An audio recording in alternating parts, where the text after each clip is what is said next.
And our final investigator is going to be Agnes Baker. She starts off with 5 sanity and 5 stamina. Agnes starts the game at Velma's Diner. She has $5, 3 clue tokens, the spell Wither, and randomly she gets 1 common item, 1 unique item, 1 spell, 1 skill. She also has 2 abilities, Memories of Conquest. During any phase, whenever she casts a spell that provides to a combat check, she gets to add another bonus equal to the number of hands that spell requires. So she starts the game with the spell Wither. That requires 1 hand to use. So she will automatically get another +1 to that combat check whenever she uses Wither. She also has the Blood is Power ability. When paying a spell's sanity cost, she may spend stamina on a 1-to-1 basis toward the sanity. So basically, if a spell costs 2 sanity to cast, she can spend 2 stamina, or 1 stamina, 1 sanity, instead of paying the 2 sanity. For Agnes's skills, we're starting off with a speed of 4 and a sneak of 0, a fight of 4 and a will of 0, a lore of 6, and a luck of 1. This is Wither, the starting spell that Agnes gets. It has a casting modifier +0 and costs 0 sanity. During any phase, you can cast and exhaust to gain +3 to combat checks until into combat. As you can see, it costs 1 hand, so it will actually give her +4 to combat if she's successful in casting it. For Agnes's random common item, we drew a task, Courier Run. Tasks and missions are new in the Dunwich Horror expansion. If you don't know what it is, basically, it is a list of objectives you have to do, and if you do them, you get the payoff at the end. For this particular task, we need to go visit Ma's boarding house, then visit the river docks, then visit Hibbs Roadhouse. And once it happens, we will get $8.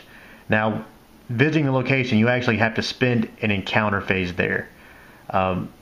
Tasks really aren't that hard to do. You can kind of do them just as you're doing the rest of your game.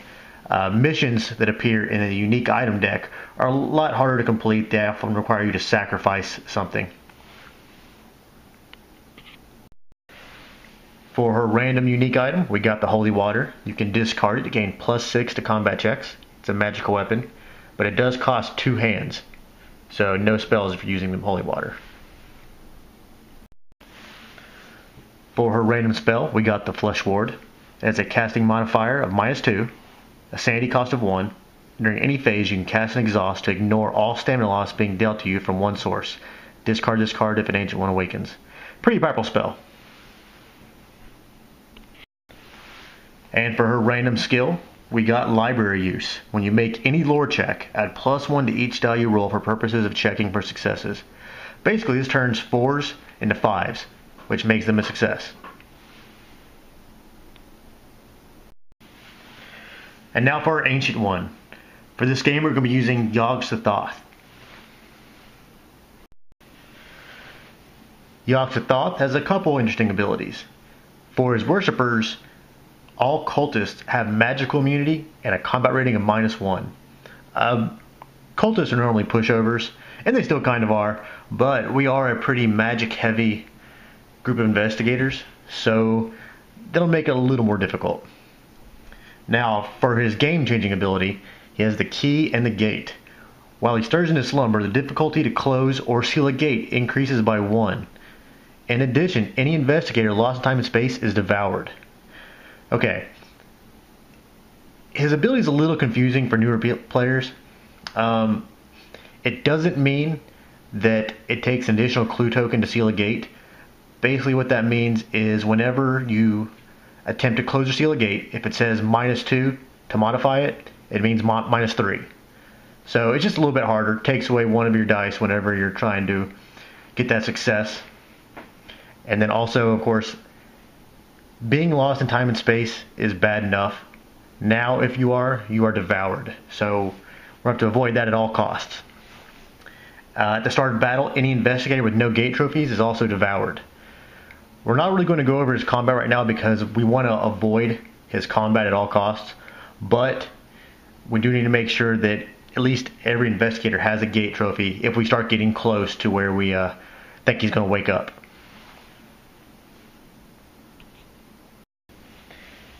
And for his Doom track, It is 12 spaces long, so we should have a pretty decent sized game before he wakes up. And now we need to draw our starting Mythos card. Real quick, I want to explain what I did. For the Mythos cards, I removed all of the ones from Dunwich Horror that have a gate appearing in Dunwich. This will kind of make it to where we have a couple new Mythos cards brought into our base game Mythos deck. For the items, unique items, common item spells, what I did was I just shuffled all the Dunwich stuff in with the base game stuff. That's why we kind of saw a little bit of variety for what the investigators were getting. And for the Arkham encounters, I'm not going to shuffle them in right now. I'm going to just use the Dunwich Horror ones at first, so we have some more variety from what we're used to seeing.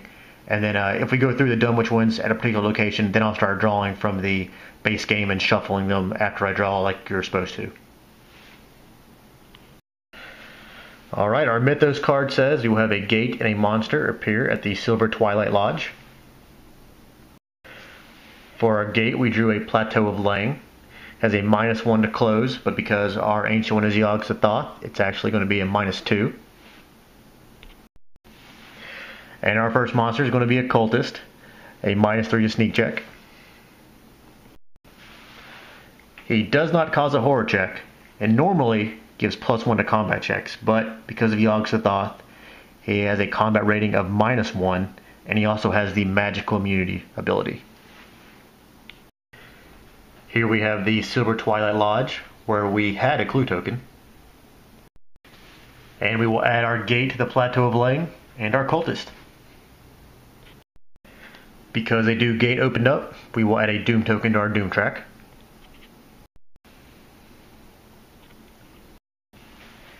And Patrice will get to use her Ominous Dreams ability. She will gain a clue token because a new gate opened up. This will bring her up to 4. Next, we will add a clue token to the graveyard. There was already 1 there, so now we have 2. Next is monster movement. Our 1 monster, the cultist, has the moon symbol, so no monster movement this turn. And for the text of our Mythos card, we have a headline: Police step up, patrols in Northside. All monsters in the Northside streets or locations are returned to the cup. Well, our 1 monster, the cultist, is in the French Hill, so nothing will happen. Alright, that ends our setup turn. Looks like we're finally about to get game 4 going. Thanks for watching, guys, and I will see you for turn 1.